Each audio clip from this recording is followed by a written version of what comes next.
Assalamualaikum warahmatullahi wabarakatuh. Alhamdulillah wassalatu wassalamu ala Rasulillah wa ala alihi wa sahbihi wa man walah amma ba'du.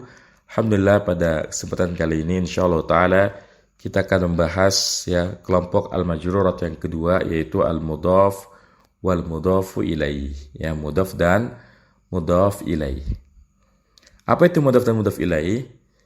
Mudhaf dan mudhaf ilaih adalah kalau kita ingin menggabungkan dua kata menjadi satu, tapi tidak menjadi kalimat. Kita ingin menggabungkan dua kata menjadi satu, ditempelkan, tapi tidak menjadi kalimat. Kalau dalam bahasa Indonesia, kalau ada dua kata bersatu tidak menjadi kalimat, ini namanya frase, bukan kalimat. Misalnya, rumah sakit, ini namanya frase. Karena kalau kita mengatakan rumah sakit, ini bukan kalimat, ini namanya frase. Tapi kalau kita mengatakan ini rumah sakit, ini baru kalimat.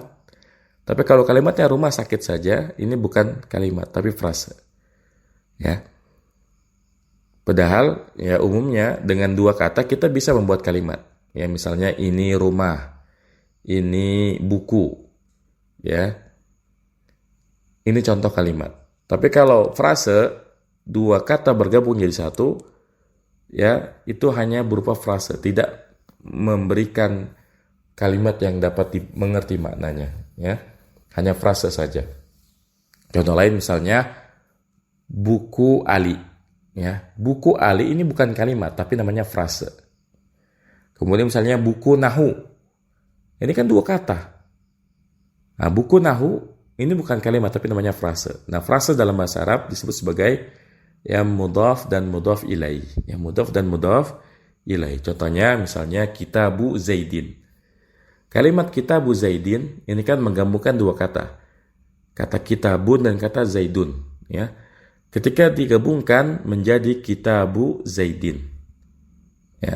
Kalau berdiri sendiri kan hukum asalnya marfu Buku bahasa Arabnya kitabun, Zaid dalam bahasa Arab kita membacanya Zaidun. Ketika digabungkan menjadi kitabu Zaidin. Dan tentunya kalau kita mengatakan kitabu Zaidin, maknanya adalah buku milik Zaid. Buku milik Zaid. Kemudian misalnya kitabun Nahwi. Kitab Nahwu. Tentu kalau kitabun Nahwi bukan buku milik Nahwu, tapi buku tentang Nahwu. Ini kan kalau dipisah kitabun dan Nahwun. Ketika digabung menjadi kitabun Nahwin atau kitabun Nahwi kalau dikasih al. Lalu, apa sebetulnya mudhaf dan mudhaf ilaih itu? Yang harus kita pahami bahwasanya dalam bahasa Arab, mudhaf dan mudhaf ilaih itu, ada yang maknanya min, yang artinya dari, ada yang maknanya lam atau li, yang artinya untuk, atau milik, atau punya. Misalnya tadi kalimat atau frase kitabu Zaidin, ini maksudnya adalah kitabun li Zaidin. Buku punya Zaid. Tapi kalau kita mengatakan misalnya qalamu dhahabin, misalnya kita punya teman punya pulpen dari emas, misal, atau khatamu aja cincin dari emas. Khatamu dhahabin. Tentu kalimat khatamu dhahabin bukan khatamun li dhahabin, bukan cincin milik emas, tapi cincin dari emas. Jadi khatamun min dhahabin, cincin dari emas. Jadi dalam bahasa Arab, mudhaf dan mudhaf ilaih itu ada yang maknanya lam, li, ada yang maknanya min. Yang maknanya lam, contohnya tadi kitabu Zaidin, kitabun li Zaidin, kitabun Nahwi, kitabun lin Nahwi. Yang contohnya min misalnya khatamu dhahabin. Ini maknanya khatamun min dhahabin. Kemudian misalnya babu khashabin, pintu kayu. Tentu makna dari babu khashabin adalah pintu dari kayu. Babun min khashabin. Seperti itu. Ini konsep mudhaf dan mudhaf ilaih dalam bahasa Arab. Jadi kalau kita ingin menempelkan dua kata yang menjadi satu, kemudian menjadi makna yang baru, tapi bukan kalimat, maka ini namanya mudhaf dan mudhaf ilaih. Dan mudhaf dan mudhaf ilaih dalam bahasa Arab, maknanya ada yang maknanya li, ada yang maknanya min, sesuai dengan makna yang kita kehendaki. Nah, lalu bagaimana kaidah mudhaf dan mudhaf ilaih? Yang pertama, kaidah mudhaf dan mudhaf ilaih, mudhaf tidak boleh bertanwin. Mudhaf tidak boleh bertanwin. Misalnya kita ingin mengatakan bukunya Zaid itu baru. Bukunya Zaid itu baru, maka kita katakan kitabu Zaidin jadidun. Kitabu Zaidin jadidun. Mudhafnya adalah kata yang pertama. Jadi kalau dalam kalimat mudhaf ilaih, kata yang pertama namanya mudhaf, kata yang kedua namanya mudhaf ilaih. Ya, secara bahasa mudhaf itu artinya yang ditambahkan. Ya, mudhaf itu artinya yang ditambahkan. Mudhaf ilaih yang ditambahkan kepadanya. Jadi dalam kalimat kitabu Zaidin jadidun, ya, ini kan kitabu sebagai mubtada, Zaidin sebagai mudhaf ilaih, jadidun sebagai khobarnya.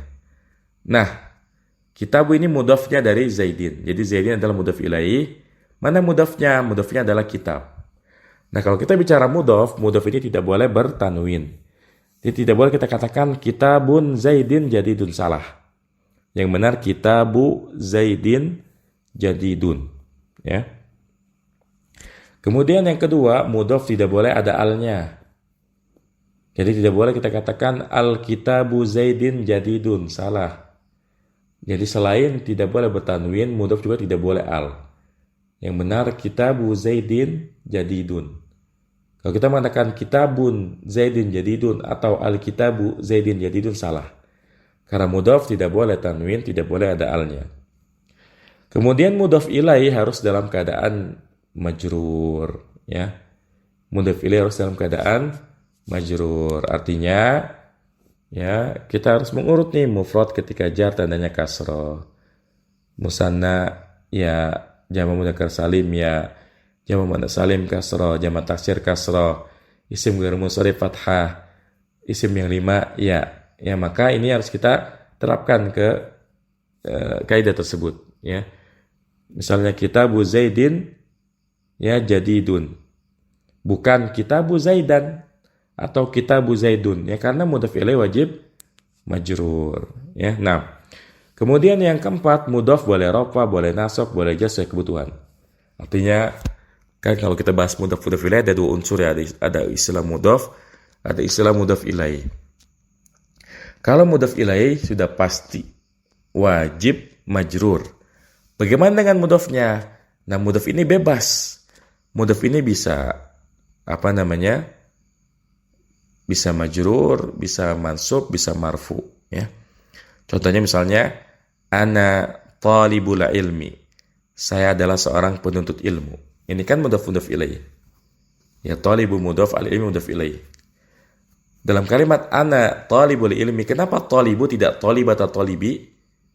Karena talibu sebagai khobar dari ana. Ana mubtada, khobarnya talib. Kemudian ja'a talibul ilmi, telah datang seorang penuntut ilmu. Kenapa dibaca ja'a talibul ilmi, tidak ja'a talib atau talibul ilmi? Karena talibu ini dalam kalimat ini sebagai fa'il, dan fa'il marfu, ya. Kemudian kalimat ra'aitu talibal ilmi.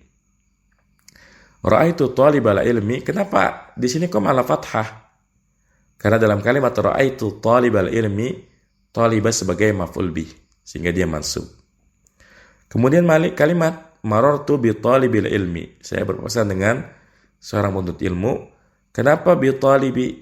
Ya, karena ada huruf jar ba. Kita sudah belajar sebelumnya di jar majrur, kalau ada huruf jar maka setelahnya majrur. Marartu bi talibil ilmi. Jadi dari contoh ana talibul ilmi, jaa talibul ilmi, ra'aitu talibal ilmi, marartu bi talibil ilmi, kita bisa menyimpulkan, ya, kenapa majrur itu bisa rafa, bisa nasab, bisa jar, karena mudhaf itu, ya, karena mudhaf itu pasti punya kedudukan lain. Ya, dalam contoh ana talibul ilm, talibu sebagai khabar, jaa talibul ilm, talibu sebagai fa'il, ra'aitu talibal ilm, talibah sebagai maf'ul bih, marartu bi talibil ilm, ya, talibi sebagai, ya, majrur dari jar yang ada sebelumnya. Jadi beda dengan mudhaf ilaih yang wajib majrur. Kalau mudhaf ya bisa marfu, bisa mansub, bisa majrur, tergantung kedudukannya. Karena sebetulnya kalau kita ngirob nanti yang di Eropa itu adalah mudhaf ilainya. Kalau mudhaf pasti dia punya kedudukannya sendiri. Entah dia sebagai mubtada misalnya, sebagai khobar misalnya, sebagai fa'il, sebagai maf'ul bih, ya, dan seterusnya. Ya. Nah, supaya kita bisa lebih paham lagi, kita bisa melihat contoh yang ada dalam halaman 122. Ini contoh yang mufrad. Qalamu Zaidin jamilun. Pulpennya Zaid itu bagus. Di sini qalam sebagai mubtada, Zaidin mudhaf ilaih, jamilun sebagai khobarnya. Ya, qalamu Zaidin jamilun. Tentu kalau kita mengatakan qalamu Zaidin maknanya qalamun li Zaidin, pulpen milik Zaid. Ummu Hamidin ammatu Mahmudin. Ibunya Hamid adalah bibinya Mahmud. Nah, ini contohnya kombo nih. Jadi mubtada ada mudhaf ilaihnya, khobar ada mudhaf ilaihnya. Kalimat ummu Hamidin ammatu Mahmudin, ummu mubtada, Hamidin mudhaf ilaih. Ammatu khobar, Mahmudin mudhaf ilaih. Ya, nah. Kemudian contoh yang musanna, contoh mudhaf ilaih musanna, uququl walidaini mamnu'un. Durhaka kepada dua orang tua itu mamnu', ya terlarang. Di sini uququ sebagai mubtada, al-walidaini sebagai mudhaf ilaih, majrur, tandanya adalah yang ya, karena dia musanna. Mamnu'un sebagai khabarnya. Kemudian ishtara talibun qamusal lughataini. Seorang siswa membeli membeli kamus dua bahasa. Di sini al-lughataini sebagai mudhaf ilaihnya, ishtara sebagai fiil, talibun sebagai fa'il, qamusa maf'ul bih, al-lughataini ini mudhaf ilaih. Jadi dari contoh yang udah kita bahas ini, berarti kan mudhaf ilaih ini bisa nempel kemana aja. Bisa nempel ke mubtada, ke khobar, ke fa'il, ke maf'ul bih. Selama dia isim, maka mudhaf ilaih bisa ditempelkan, bisa ditambahkan. Nah, kemudian contoh jamak mudzakkar salim, misalnya Aisyatu ummul mu'minina. Aisyah adalah ibunya kaum muslimin. Maka di sini Aisyah sebagai mubtada, ummu sebagai khabar, al-mu'minina mudhaf ilaih, majrur, tandanya adalah yang ya, karena jamak mudzakkar salim ketika jar tandanya ya. Jadi ummul mu'minin bukan ummul mu'minun, ya. Nah. Kemudian ad-du'a'u silahul muslimina. Doa adalah senjatanya kaum muslimin. Di sini ad-du'a'u sebagai mubtada, silahu sebagai khabar, al-muslimina sebagai mudhaf ilaih. Kemudian contoh jamak muannas salim, ra'aitu aba'at talibati. Saya melihat ayah-ayahnya para siswi. Di sini ra'aitu fi'il dan fa'il, aba'a jamak dari ab, ya, sebagai maf'ul bih, at-talibati, ya, ini sebagai mudhaf ilaih, kepemilikan, ya, ayah-ayahnya para siswi. Kemudian azmut talibati qawiyun, azamnya para siswi itu kuat. Azmu mubtada, at-talibati mudhaf ilaih, qawiyun sebagai khabarnya. Nah, kemudian yang jamak taksir contohnya Usmanu amharut tullabi. Usman adalah siswa yang paling pandai. Di sini Usman sebagai mubtada, amharu isim tafdil, ya, sebagai khobar, paling mahir. Isim tafdil itu isim yang maknanya paling. Kemudian at-tullabi mudhaf ilaih majrur, kasrah karena jamak taksir. Kemudian ahfadul Qur'ana fi madrasatil huffadhi. Saya menghafalkan Al-Qur'an di sekolah para penghafal. Di sini ahfadhu fi'il fa'il, Al-Qur'ana maf'ul bih, fi madrasati jar majrur, kemudian al-huffadhi mudhaf ilaih, ya. Nah, kemudian isim ghair mustajab contohnya haqibatu ahmada jamilatun. Haqibatu ahmada jamilatun, ini perhatikan. Ya, bukan haqibatu ahmadi, tapi haqibatu ahmada jamilatun.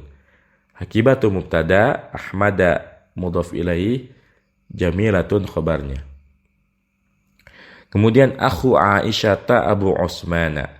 Saudaranya Aisyah adalah bapaknya Utsman. Di sini akhu sebagai mubtada, Aisyah sebagai mudhaf ilaih, Abu sebagai khabar, Utsmana sebagai mudhaf ilaih. Ya, jadi inilah dia kaidah untuk mudhaf dan mudhaf ilaih. Ya, jadi di antara ya fungsi dari mudhaf ilaih adalah menjelaskan kepemilikan. Ya, bukunya Zaid, bukunya Fatimah, pulpennya Ahmad, ya tasnya Mahmud. Nah, ini semuanya pakai mudhaf dan mudhaf ilaih. Ya, demikian, semoga bermanfaat.